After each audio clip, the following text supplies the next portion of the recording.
করে দেখাবো কাতলা মাছের মুসরম।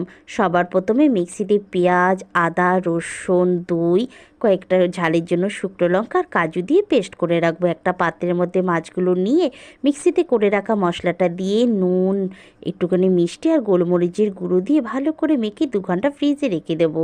কড়াইতে তেল আর ঘি একসাথে গরম করে গ্যাসটা আস্তে দিয়ে মাছগুলো ভেজে নেব প্রায় 10 থেকে 15 মিনিট ধরে।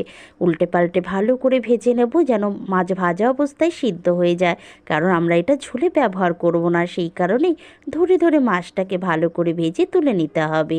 সেই তেলের মধ্যে গরম মশলা ফোড়ন দিয়ে দিলাম, মাছের সাথে মেখে রাখা মশলাটাও দিয়ে 1 কাপের মতন জল দিয়ে 5 মিনিট খুব ভালো ফুটিয়ে নেবো। যখন দেখব গ্রেভি আমাদের কমপ্লিট হয়ে গেছে, গ্যাস বন্ধ করে পরস্পর মাছটা দিয়ে দেবো এবং ঝোলের সাথে বারবার একটু উল্টে পাল্টে দিয়ে ঢাকা দিয়ে 20 মিনিট রেখে দেবো। দেখো কত সুন্দর হয়ে যায় কাতলা মাছের মুসরাম।